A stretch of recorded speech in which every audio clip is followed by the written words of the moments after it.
Les marchés européens étaient en stand-by ce vendredi en attendant la très attendue intervention de Janet Yellen sur la croissance du PIB américain.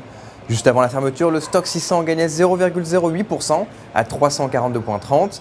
À Londres, le FTSE était lui aussi en très légère hausse de 0,09% à 6822,93. Le DAX, lui, ne bougeait pas depuis la veille à 10 530,06.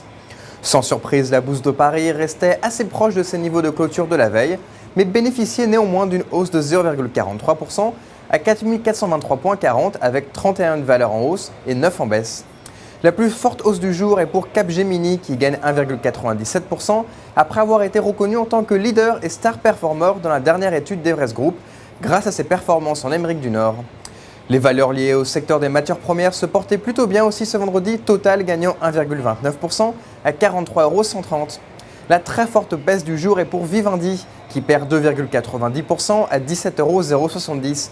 Le groupe de médias a publié des résultats semestriels dégradés et inférieurs aux attentes du marché, en raison notamment de pertes chez Canal+ France. On notera aussi une petite baisse de l'enseigne de grande distribution Carrefour de 0,13% à 22,395 €. Sur le marché d'échange, l'euro vaut 1,1292 $ et le dollar vaut 100 yens 580. En direct depuis la bourse de New York, c'était Gaëtan Mathieu pour Trading Central. Très bonne journée.